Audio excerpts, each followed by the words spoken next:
오늘 말씀은 로마서 7장 1절로 13절 말씀입니다. 로마서 7장 1절로 13절 말씀 다 함께 합독합니다. 형제들아, 내가 법하는 자들에게 말하노니 너희는 그 법이 사람이 살 동안만 그를 주관하는 줄 알지 못하느냐?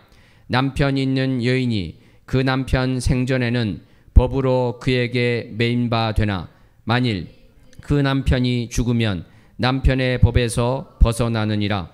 그러므로 만일 그 남편 생전에 다른 남자에게 가면 음녀라. 그러나 만일 남편이 죽으면 그 법에서 자유롭게 되나니 다른 남자에게 갈지라도 음녀가 되지 아니하느니라.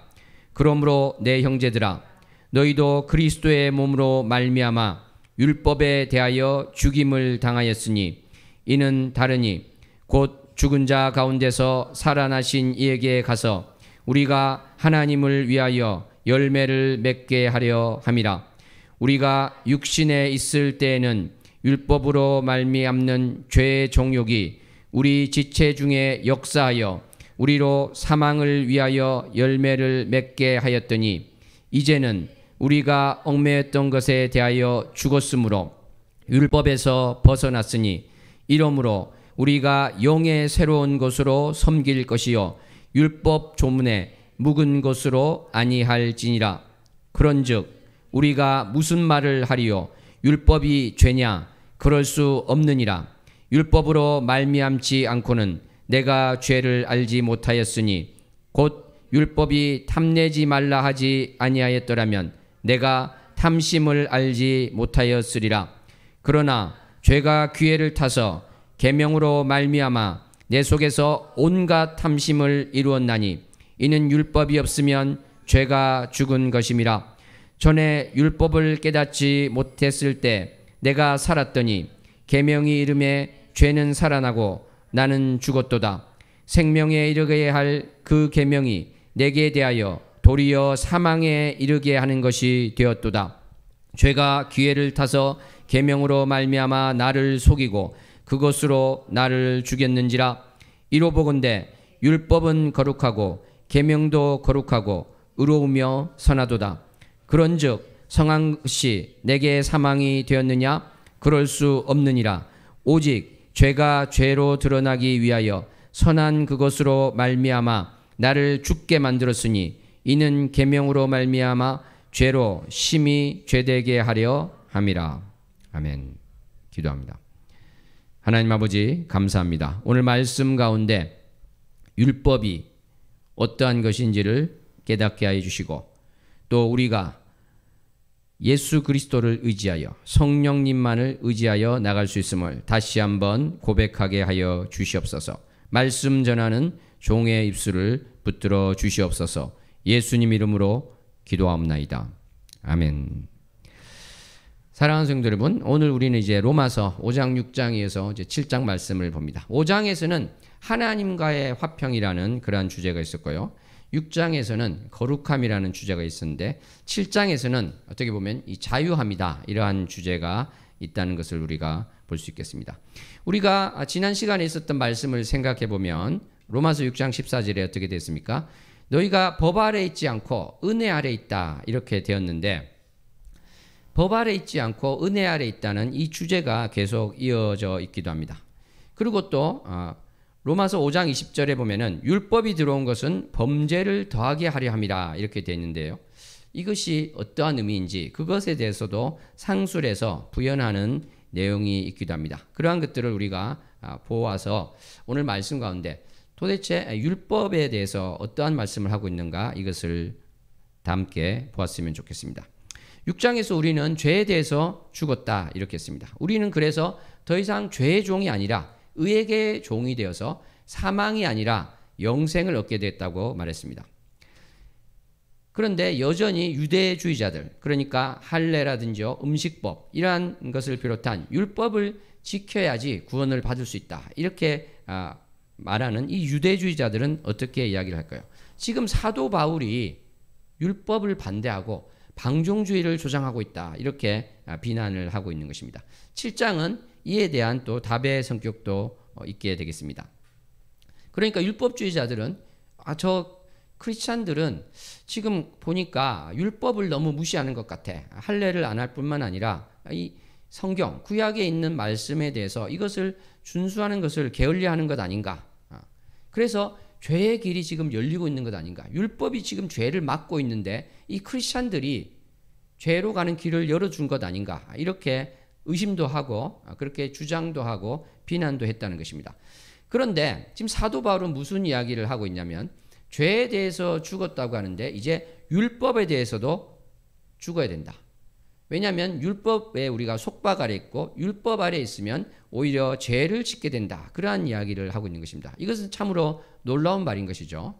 죄에 대해서 죽는 것까지는 이해가 가는데 어떻게 율법에 대해서 죽어야 된다는가? 율법은 구약 전체를 말하는 것인데 어떻게 거기에 대해서 죽는다는 것인가? 그리고 어떻게 율법 아래에 있을 때 더 죄가 조장된다고 할 수 있는가? 율법 아래 있으면 죄를 막는 것 같은데 왜 반대로 사도 바울은 말하고 있는가? 여기에 대해서 이제 우리가 말씀을 나눠야 될 것입니다. 아까 말씀드린 것처럼요. 사도 바울은 우리가 죄에 대해서 죽는 것처럼 율법에 대해서도 죽어야 되는데 왜 그러냐면 그렇게 해야지 율법이 나를 주관하지 못한다. 이렇게 이야기를 하는 것입니다. 이것을 혼인법을 비유를 들어서 사도 바울은 설명을 하고 있습니다. 예를 들어서 이런 사람을 한번 생각해 보시기 바랍니다. 아주 젊은 나이에 결혼한 어떤 한 여인이 있습니다. 그런데 결혼한 지 얼마 되지 않아서 이 남편이 밖에 나가서 집에 돌아오지를 않는 것입니다. 몇 년이 지났습니다. 10년이 지났습니다. 그런데 돌아오지 않는 것이죠. 사람들은 이제 남편이 죽은 것 같으니까 사고로 재혼을 하라고 이야기합니다. 그런데 이 아내는 남편이 죽었는지 살았는지 몰라서 그렇게 할 수가 없습니다. 왜냐하면 그 당시에 2000년 전에 보면은 이것은 율법에 위배되기 때문에 그렇습니다. 남편이 살아있는데 재혼한다는 것은 바로 율법에 위배되는 것이죠.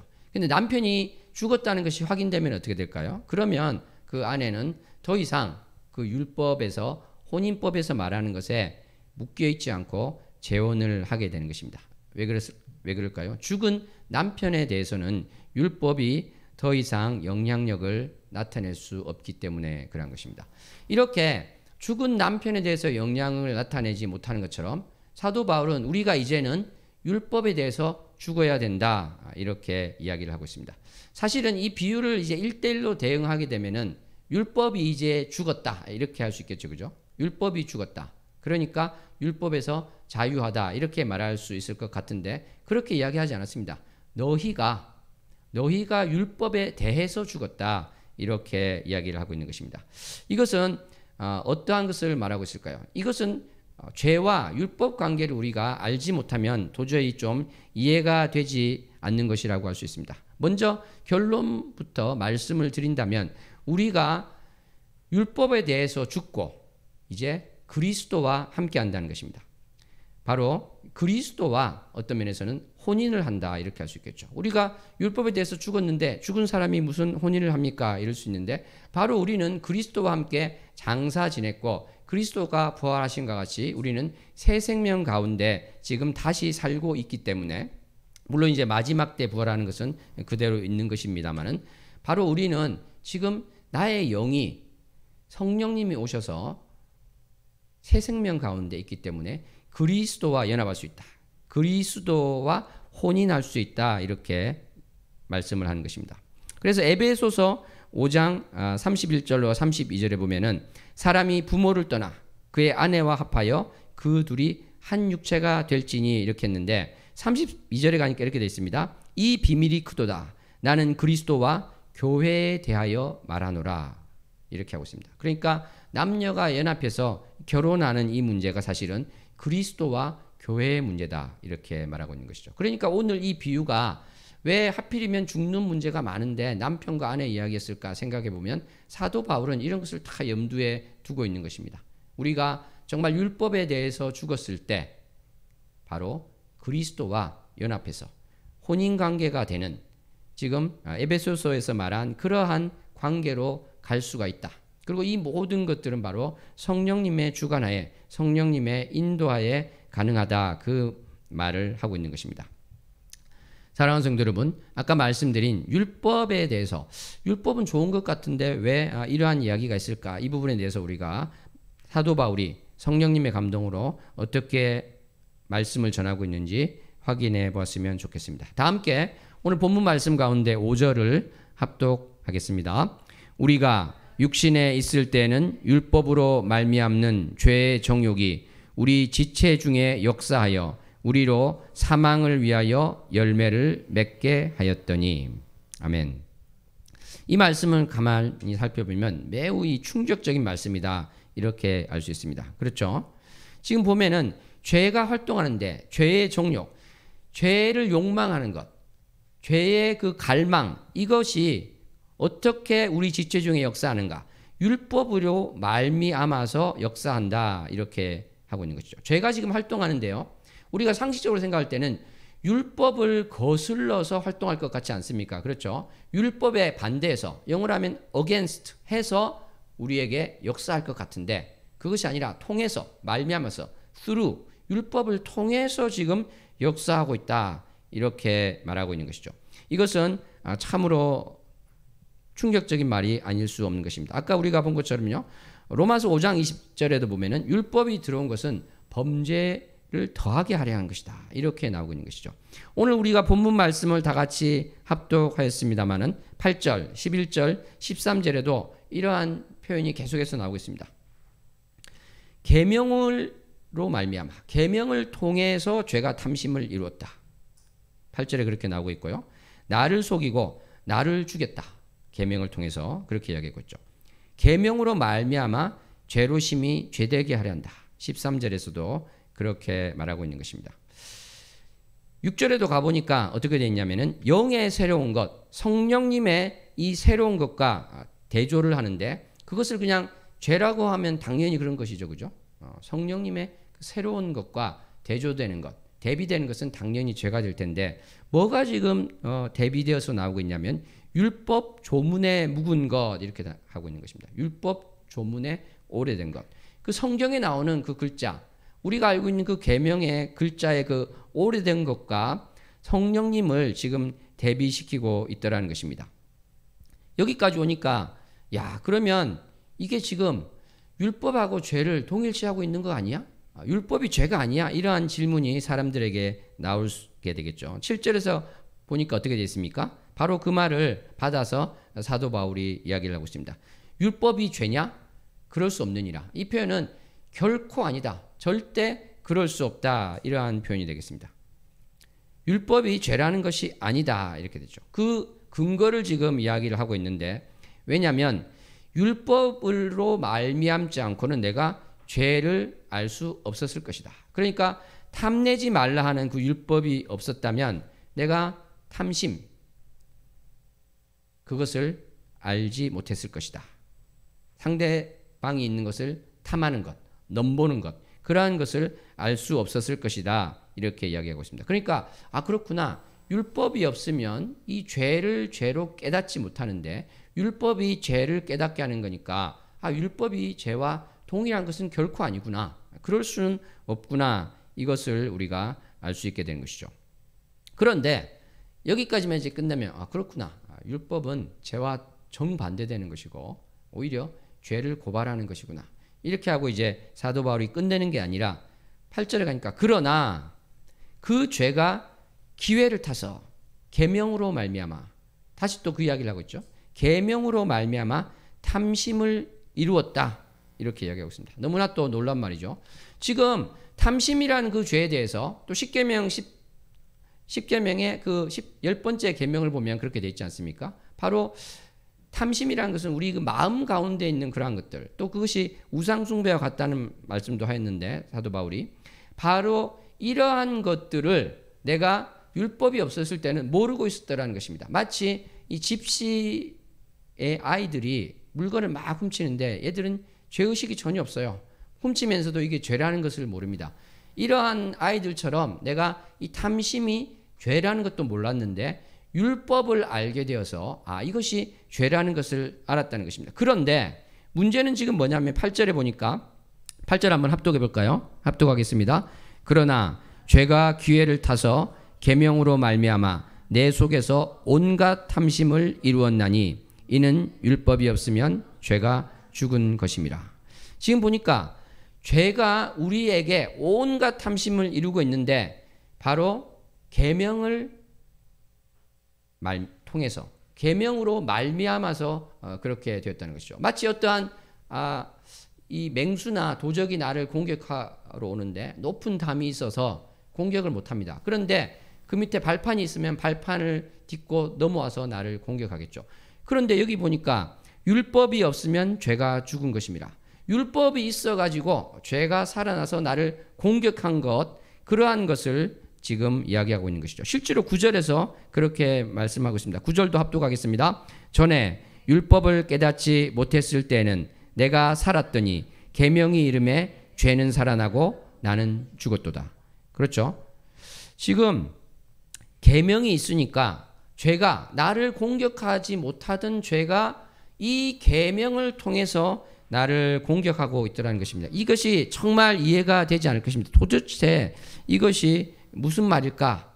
그래서 저는 이것을 좀 이해하기 위해서 좀 쉬운 예를 한번 들어보겠습니다. 이 정신분석학에서도 이러한 이야기가 있습니다. 어떤 생각이나 행동이 금지되어 있고 나쁜 것인지 그것을 알게 되었을 때 그것을 알게 되는 지식으로 말미암아서 그 생각과 행동이 억제되는 것이 아니라 오히려 자극이 되고 증가되는 경우가 있다. 이렇게 이야기를 하고 있는 것입니다. 바로 이러한 내용을 사실은 말하고 있는 것이다. 이렇게 할 수 있겠죠. 사실은 정신분석학은 근대 또 현대 와서 이야기를 하고 있습니다만 이미 3000년 전에 잠언에서 이렇게 말하고 있습니다. 잠언 9장 7절에 보니까 도둑질한 물이 달고 몰래 먹는 떡이 맛이 있다 하는도다. 이렇게 얘기하고 있습니다. 그러니까 이것이 죄인지 아는데요. 이렇게 나쁜 것을 했을 때 거기에 대해서 더 내가 가게 되는 것이 있더라는 것이죠. 그러니까 금지된 것을 아는데 이 금지된 것을 함으로써 오히려 더 쾌락을 얻게 되는 그러한 것이 있을 수도 있다는 것이죠. 그것이 좀 더 이제 일반화된 것이 될 텐데 교부 어거스틴도 실제로 본인의 어린 시절을 회상하면서 그렇게 고백을 한 적이 있습니다. 자기가 친구들과 함께 과일을 훔쳐서 먹게 되는데 이것은 사실은 과일을 먹고 싶다는 그 욕망보다는 이 금지된 것, 하지 말라고 하는 것을 위배하는 것, 이것이 너무나 기쁘기 때문에 즐겁기 때문에 그렇게 하였다. 이렇게 고백을 하고 있는 것입니다. 그러니까 지금 말씀은 뭐냐면 율법에서 이 계명에서 탐심을 가지지 말라고 하는 그것이 있을 때 이 죄된 우리들은 오히려 그 율법 때문에 그 계명 때문에 그것을 통해서 내 속에서 이 죄성이 더 증가하더라는 것입니다. 죄가 더 살아나더라는 것입니다. 그래서 죄가 바로 그전에는 어떻게 보면 순진하고요. 설령 그 탐심이 있다 할지라도 그냥 순진한 상태에서 됐다면 마치 정말 어린아이들이 이 과일이 있을 때 훔친다는 생각 없이 그냥 옆에 있으니까 남의 것인지 내 것인지 모르고 주워 먹는 이것과 다르게 어거스틴이 고백한 것처럼 죄인지 알면서도 그것을 하게 되는 이러한 것처럼 탐심이 죄인지 알면서 하게 됨으로 말미암아 나는 이제 죽었다. 죄는 살아났다. 이렇게 사도 바울이 고백을 하고 있는 것이죠.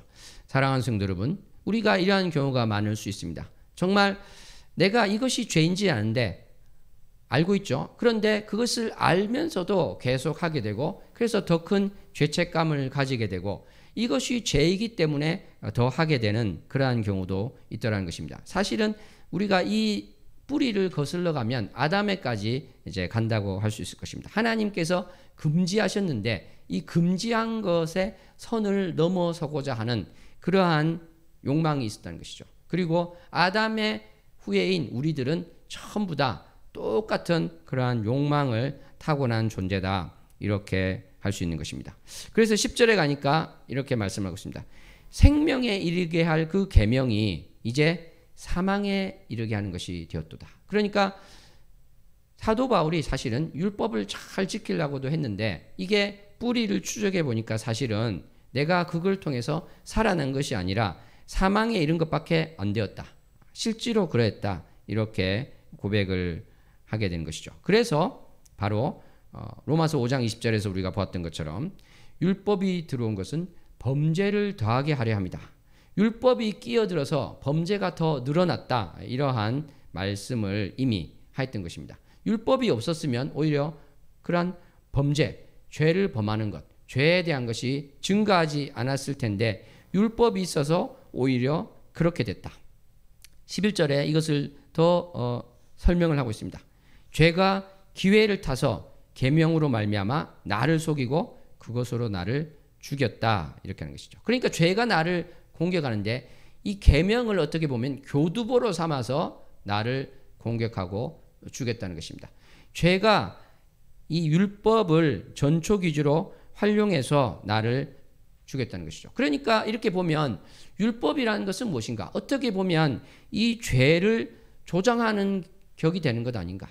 죄를 방조하는 것이 되는 것이 아닌가?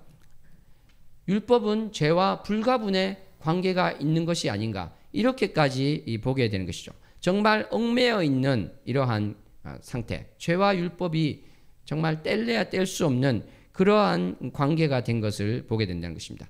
정말 이런 말씀을 들으면 여전히 이해가 가지 않는 분이 있을 것입니다. 그렇죠? 율법이라는 것은 십계명을 포함해서 구약에 나오는 다 그러한 말씀들이 될 텐데 어떻게 율법에 대해서 바울이 이렇게 심하게 말을 할 수 있을까?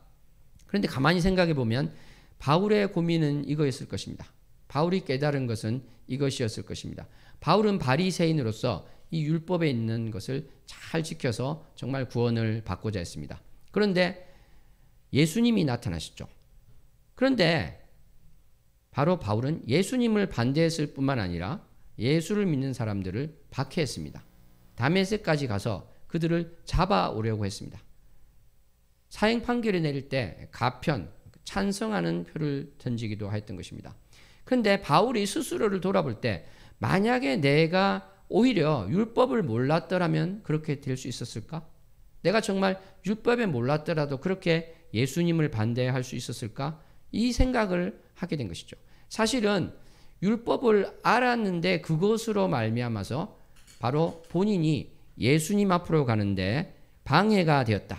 그것이 막힌 것이 되었다. 이렇게 볼 수 있다는 것입니다. 사랑하는 성도 여러분, 우리는 정말 그 어떠한 것이라도 예수님 앞에 나가는데 방해가 된다면 그것에 대해서 다시 한번 생각을 해보아야 될 줄로 믿습니다. 사실 사도 바울이 이러한 것을 말하고 결정하는 것은 너무나도 쉽지 않았습니다. 그렇지 않습니까? 사도 바울에게 성경은 구약밖에 없었거든요. 그것이 하나님의 계시된 말씀이었거든요. 그런데 이 말씀을 통해서 죄가 들어왔다는 어떻게 이러한 말을 할 수 있겠느냐 말입니다. 그런데 그 모든 것을 보니까 결국은 그런 것이었다. 왜 그러냐면 사실은 이 뿌리를 쫓아가다 보면은 율법을 바로 그 본질적인 면에서 지키고자 한 것이 아니라 또 하나님의 도우심으로 지키고자 한 것이 아니라 내 나름대로 내 능력으로 하고자 했기 때문에 사실은 또 그렇게 된 것이 나옵니다. 그렇기 때문에 결국은 우리에게 해결책은 내가 내 능력으로 율법을 지키려 해서는 안 되고 이제 이 율법에 대해서는 나는 죽어야 되겠다. 그리고 성령님으로 말미암아 하나님의 도우심으로 말미암아 이것을 할 수밖에 없구나. 이것을 이제 깨닫게 된다는 것이죠. 그것만이 살 길이 되는 것이고 그렇지 않으면 죽음밖에 없는 것이다. 이것을 지금 고백하고 있다는 것입니다. 그래서 이 율법 자체가 죄라는 것도 아니고 율법 자체가 악하기 때문에 죄가 율법을 통해서 율법으로 말미암아 들어오고 증폭시킨 것이 아니고 바로 내가 내 스스로 하나님이 아니라 내 스스로 하려 했기 때문에 문제가 발생된 것이다. 이것을 우리가 알 수 있는 것입니다. 그래서 12절에 보니까 율법은 거룩하고 계명도 거룩하고 의로우며 선하도다. 그러니까 여전히 율법은 죄가 아니고 율법 자체가 악한 게 아니다는 것을 분명히 이야기하고 있는 것이죠. 그런데 율법이 선하다 이렇게만 말하는 것이 사도 바울의 목적이 아니기 때문에 이러한 말을 하면 꼭 뒤따라 나오는 말이 있습니다. 13절에 또 그것이 나오고 있는 것이죠. 13절 다 함께 합독합니다. 그런즉 선한 것이 내게 사망이 되었느냐? 그럴 수 없느니라. 오직 죄가 죄로 드러나기 위하여 선한 그것으로 말미암아 나를 죽게 만들었으니 이는 계명으로 말미암아 죄로 심히 죄되게 하려 함이라. 예, 이것이 꼭 나오는 것입니다. 그러니까 율법은 선한 것이지만 이 선한 것을 통해서 죄가 죄되었다. 이 선한 것을 통해서 죄가 나를 공격하였고 내가 죄의 노예가 되도록 하였다. 이렇게 지금 이야기를 하고 있는 것입니다. 여전히 참 이 말을 듣는 유대주의자들, 또 율법이 너무나 중요해서 할례를 비롯한 이런 것들을 다 하는 것이 좋지 않겠나 생각하고 있는 사람들에게는 여전히 이제 충격적인 말이 될 것입니다. 왜냐하면 이 구약의 말씀의 약속의 말씀이고요. 이것을 통해서 구원받는다는 것이 모든 사람의 생각이었고, 그것을 통해서 구원받는다는 것은 율법을 하나하나 글자 그대로 지키는 그것을 생각했기 때문에 그런 것이죠. 이것을 어떻게 보면은 이 다른 종교와 비교해서 너무나도 올바른 것으로 보였고 맞는 것으로 생각될 수밖에 없었을 것입니다. 다른 종교는 어떻게 됐습니까? 예를 들어서 유교에 보면은 성선설이 있고 성악설이 있죠. 맹자는 성선설을 주장했고 순자는 성악설을 주장했는데, 공통적인 것은 뭐냐면 예의를 갖추고 정신 수련을 해서 구원을 받을 수 있다. 이렇게 이제 되는 것입니다.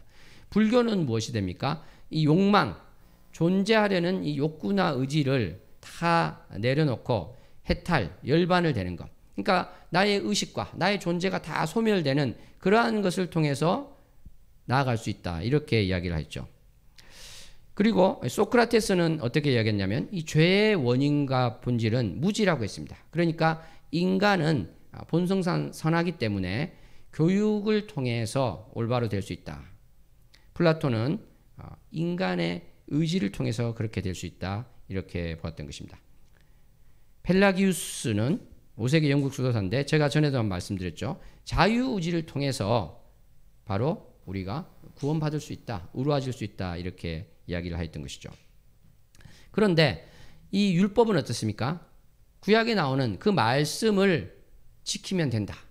그래서 열심히 이제 지키려 했던 것이죠. 지금도 어떻습니까? 이 말씀대로 살겠다 이런 사람들 중에, 이스라엘에 사는 사람들 중에 그런 사람들이 있죠. 엘리베이터를 타면 버튼을 누르지 않습니다. 안식일에. 왜냐하면 일을 하는 것이니까. 안식일은 쉬라고 했는데 일을 하면 안 되니까. 그래서 그 엘리베이터가 각 층마다 자동으로 서는 그런 곳이 있다고 하지 않습니까? 이러한 것들. 지금 2000년이 지났지만 여전히 그러한 사람들이 있다는 것이죠.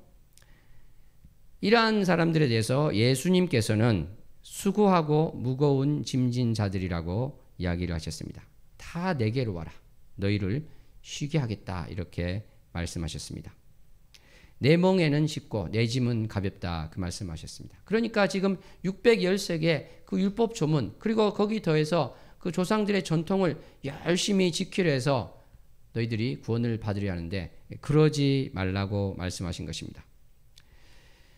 사도행전 15장 10절에 가니까 베드로가 또 이러한 이야기를 하고 있습니다. 어찌하여 하나님을 시험하여 우리 조상과 우리도 능히 매지 못하던 멍에를 제자들의 목에 두렸느냐. 예수 그리스도의 제자가 생겼습니다. 그런데 유대주의자들은 여전히 할례 등을 행해서 율법을 지켜야 된다 이렇게 이야기했을 때 왜 그런 멍에를 목에 매려고 하느냐 이렇게 이야기를 했던 것입니다. 사랑하는 성도 여러분, 우리는 지금 율법에 대해서 많이 이제 이야기를 했는데요. 그러다 보니까 야 이건 뭐 2000년 전 상황이고 우리와는 좀 거리가 있는 것이 아닌가 이렇게 생각하는 분도 있을 수 있겠습니다. 그런데 그렇지 않습니다. 왜 그럴까요? 우리도 지금 주님을 의지하는 것이 아니라 성령님을 의지하는 것이 아니라 내 힘으로 뭔가 하려고 하는 것이 있을 수 있습니다. 이것은 바로 율법을 그렇게 지키려고 했던 사람과 똑같은 것이 될 수 있다는 것이죠. 내가 율법에 대해서 진정으로 죽은 자가 아닐 수 있다는 것입니다.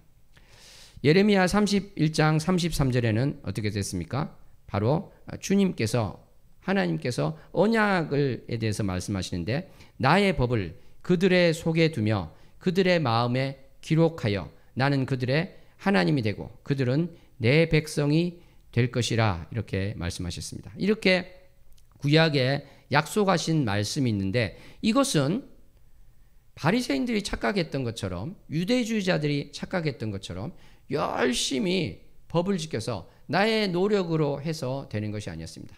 이 당시 랍비들은 정말 우리가 안식일을 2번만 거룩하게 잘 지키면 우리가 참으로 주님께서 원하시는 그런 구원을 이룰 수 있을 것이다. 이렇게 말할 정도로 뭔가를 열심히 지키려고 하는 것에 몰두되어 있었죠.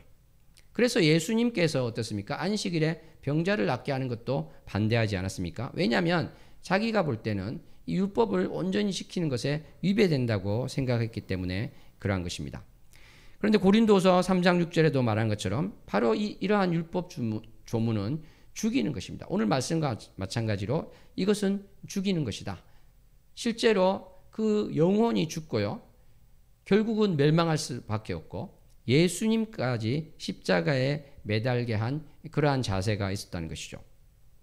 고린도서 3장 6절에는 오직 영으로 함이니 바로 성령님을 통해서 한다고 하는 것입니다. 새 언약이라는 것은 바로 다른 것이 아니라 성령님을 통한 것이다.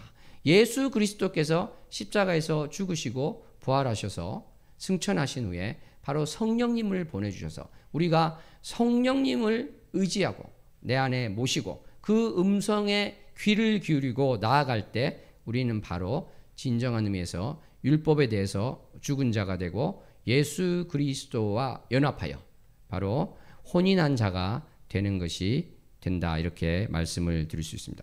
그러므로 이것은 지금 2000년 전 우리와 아무런 상관없는 이야기를 하는 것이 아니라 내가 지금도 어떠한 그러한 태도를 가지고 있다면 나도 지금 여전히 바뀌어야 되는 것이 있구나.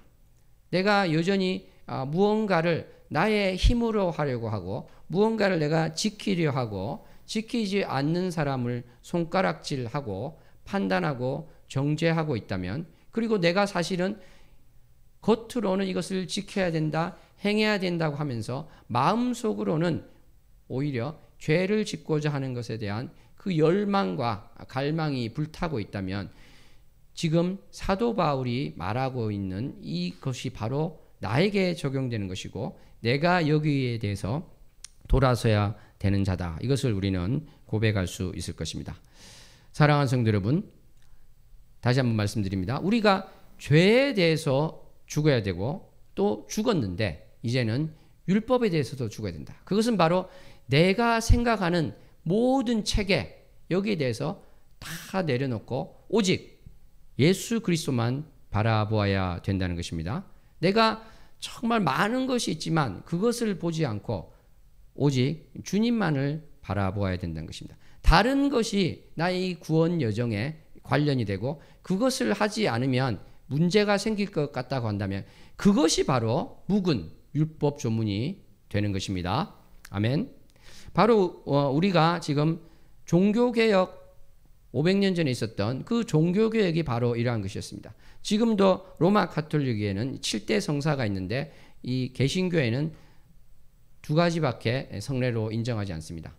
바로 성찬과 세례만을 그것으로 인정을 하는 것입니다. 그러니까 나머지 5개는 뭐냐면 그것을 하지 않는다고 해서 구원을 받지 못한다. 이것이 아닌 것이죠. 그것은 아무런 상관이 없는 것이다. 그런데 거꾸로 그 5가지를 하지 않으면 구원에 문제가 있습니다. 그것은 지금 어떻게 보면은 율법 조문과 똑같은 것이 된다. 이것을 예수 그리스도가 아니라 다른 무엇으로 예수 그리스도와 나 사이에 교회가 끼어들어서 이것을 하지 않으면 당신은 구원받을 수 없습니다. 이렇게 되면은 이것은 똑같은 것이 된다. 그러므로 우리는 온전히 율법 가운데 죽을 수 있는 자가 되어야 될 줄로 믿습니다. 아멘. 오늘 우리 말씀 가운데 참으로 이제 중요한 대목이 있습니다. 왜냐하면은 아까 우리가 비유해서 볼 때요, 이 혼인 비유에서는 남편이 죽었는데 율법이 죽는 것이 아니라 내가 죽어야 된다고 했습니다. 왜냐하면 첫째로 율법은 죄처럼 죽어야 되는 악한 것이 아니기 때문에 그러한 것이 있는 것이고, 둘째는 내가 율법이 요구하는 것에서 내가 억지로 그것을 지키고자 하는 이것을 걷어내는 데는 바로 그 어떠한 나의 노력으로도 안 된다는 것이죠. 내가 죽는 것만이 답이다. 내가 정말 이 율법에 매여 있는 것에서 풀려나서 성령님께 매여 있는 자, 예수 그리스도께 매여 있는 자가 되기 위해서는 내가 나는 지금 죄를 다 죽였어. 죄는 이제 떠나갔어. 이렇게 선언하고 내가 나가기에는 그 힘이 너무나 강고하더라는 것이죠. 그러므로 사도 바울은 지금 이야기하는 것이 너가 죽어라 이렇게 하고 있는 것입니다. 율법에 대해서 너가 죽어라. 이제는 죽은 자다. 인정하라 이렇게 이야기하고 있는 것입니다. 죽은 자에게 정말 이 탐심을 갖다가 막 불어넣어 보십시오. 어마어마한 탐심을 불어넣어도 반응을 할까요? 죽었는데 반응하지 않죠. 죄와 관련된 그 어떠한 것을 부어도 반응을 하지 않는 것입니다. 사랑하는 성도 여러분, 우리가 이 율법에 대해서 죽었다는 것은 바로 이러한 것과 같다 이렇게 할 수 있겠습니다. 정말 내가 죄에 대해서 죽었는데 이제 율법에 대해서도 죽었습니다. 그것은 다시 한번 정리합니다. 내가 가지고 있는 모든 이 신앙 체계, 내가 스스로 생각한 것, 예수 그리스도가 아니고 하나님께서 말씀하시지 않은 것으로 내 머릿속에 가득 채운 이것들을 다 없애야 된다. 여기에 대해서 내 자체가 죽어야 되겠다.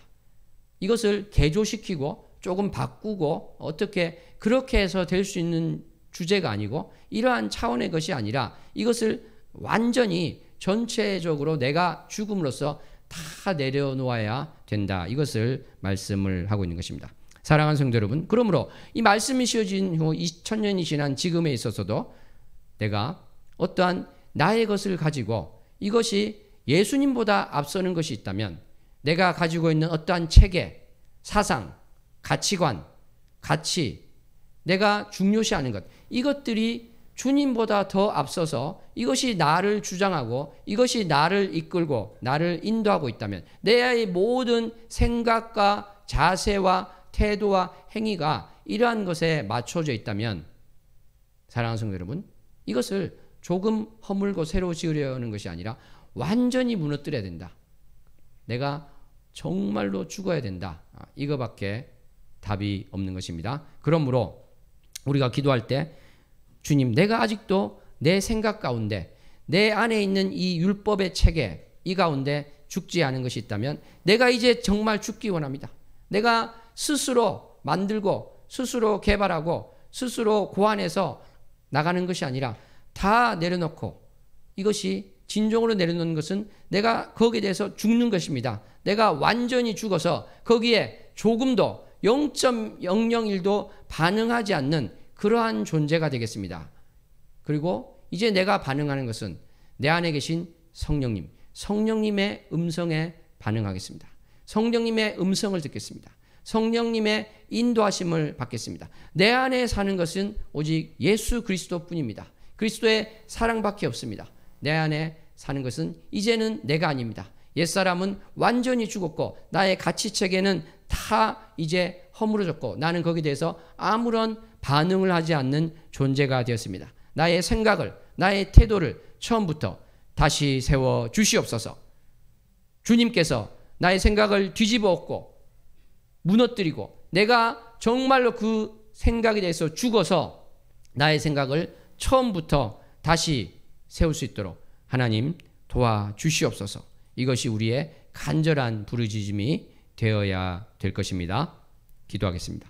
하나님 아버지, 오늘 말씀 가운데 율법에 대하여 죽은 자 된 우리를 바라봅니다. 율법에 대해서 온전히 죽어야 예수 그리스도와 연합됨을 봅니다. 나의 머릿속에 나의 생각 가운데 나도 모르게 들어차 있는 어떠한 체계가 있습니까? 그것이 설령 기독교적인 것이라 할지라도 주님이 바라지 않는, 하나님이 원하지 않는 것으로 가득 채워서 그것을 통해서 구원을 얻으려고 내가 매진하고 있는 것이 없습니까? 모든 것을 내려놓게 하여 주시고 오직 예수 그리스도만 바라보게 하여 주시옵소서. 오직 성령님만이 나를 주장하게 하여 주시고 나의 모든 판단을 내려놓고 내가 이제는 거기에 대해서 철저하게 죽은 자가 되어서 그러한 것들이 나를 주장하지 못하게 하여 주시옵소서. 나를 명령하지 못하게 하여 주시옵소서. 나를 주관하지 못하게 하여 주시옵소서. 오직 하나님께서 나를 주관하여 주시옵소서. 예수님 이름으로 기도하옵나이다. 아멘. 하나님 아버지 감사합니다. 사랑합니다. 내 마음 안에 바벨탑과 같이 높이 쌓여진 것이 얼마나 많습니까? 이것을 내가 허무는데 부수는데도 너무나 많은 노력이 필요하고 시간이 필요합니다. 하나님께서 오늘 말씀 가운데 우리에게 지혜를 주십니다. 이것을 부수려 하지 말고 내가 이것에 대해서 죽은 자 되게 하여 주시옵소서. 내가 쌓아올린 수많은 생각과 판단과 그 탑들을 이제는 허물기 위해서 노력하지 않고 여기에 대해서 온전히 죽은 자 되기 원합니다. 내가 이제 이러한 것들에 대해서 죽었습니다. 이러한 죽은 나를 바로 예수 그리스도의 새 생명 가운데 살게 하여 주시고 오직 성령님만이 나를 주관하게 하여 주시옵소서. 나는 이제 죽었습니다. 내가 사는 것은 오직 내 안에 예수 그리스도께서 사시는 것이고 나는 그 통치를 받아서 사는 자임을 고백합니다. 바뀐 나의 처지를, 신분을, 존재를 깨닫게 하여 주시고 바뀐 자로서 하늘에 속한 자로서 하나님 아버지의 자녀가 된 자로서 이 땅 가운데 거룩한 삶을 살아가게 하여 주시옵소서. 오늘도 성령님만을 바라보기 원합니다. 예수 그리스도만을 바라보기 원합니다. 하나님 아버지만을 바라보기 원합니다. 우리의 고백을 들어주시며 우리를 불쌍히 여겨 주시옵소서. 예수님 이름으로 기도하옵나이다. 아멘.